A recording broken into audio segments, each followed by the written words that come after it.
بار او په دومره تعداد کې د په یو ځای څوک راغونډ شي خطره به د دهشتګردي به کېږي. کله چې زمونږ حکومت راغی که د دې ملک حالات بیروني چې وو هغه هم بدلو اندروني هم بدلو. یو لیډر هغه وعده وکړه چې انشاءالله زه به د دې ملک تیارې په رڼا کې بدلوم، زه به د دې ملک نه د دهشتګردۍ دا عناصر ختموم. تاسو ولیدو چې هغه نواز شریف صاحب چې د پاکستان په 15 کالو تاریخ کې څومره بجلی جوړه شوې وه 16,000 میګاواټ، او نواز شریف صاحب په 15 کالو کې 12,000 میګاواټ بجلی دې ملک ته ورکړې ده. نن ځکه تاته رڼا ده. هغه نواز شریف چې هغه دهشتګردي ختمه کړه او نن ماته په نیمه شپه دلته ناست دی، بې خطره ناست دی. د الله احسان دی که په کراچۍ کې به پښتون ته بوري بند لاشونه میلاوېده یا دلته پښتانه زموږ بې کوره ناست وو. نن د الله احسان دی ټول خلک په کور کې واده یې سرته رسولی. هغه نواز شریف چې هغه کله راغی په دې پاکستان په تاریخ کې د هغې نه مخکې په 65 سال کې څومره موټروې جوړه شوې وه.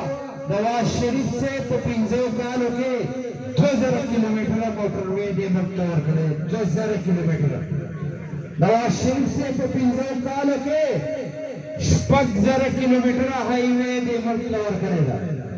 نواز شریف صاحب دلته سی پیک راوړی دی چې د دې علاقې او د دې خطې تقدیر بدل شي، او دا د هغه د ټولو نه غټ ګناه چې هغه یې کور ته ولېږه چې هغه د دې علاقې تقدیر بدلاو، د دې خطې تقدیر بدلاو، د دې قام تقدیر بدلاو.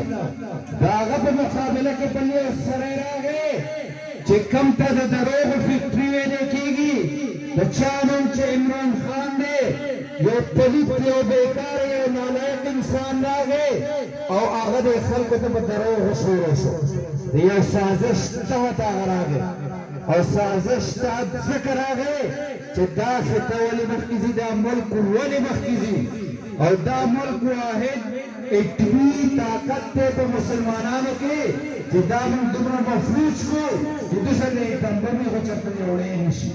یو سازش تحت یې هغه سړی راوستو او بار بار هغه دروغ وویل، دې ټول قام ته یې دروغ وویل. او ځان سر دا ویل چې په دغه ګناه کې د ټول نه زیات شامل ما ته یو پښتانه پکې شامل. پښتانه 3 ځله دوکه شوي دي او پښتانه بار بار دوکه شوي دي. ولې دوکه شوي دي؟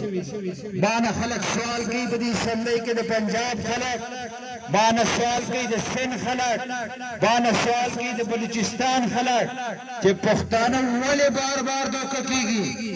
زه ورته وایم چې پښتانه د یوې ژبې خاوندان دي.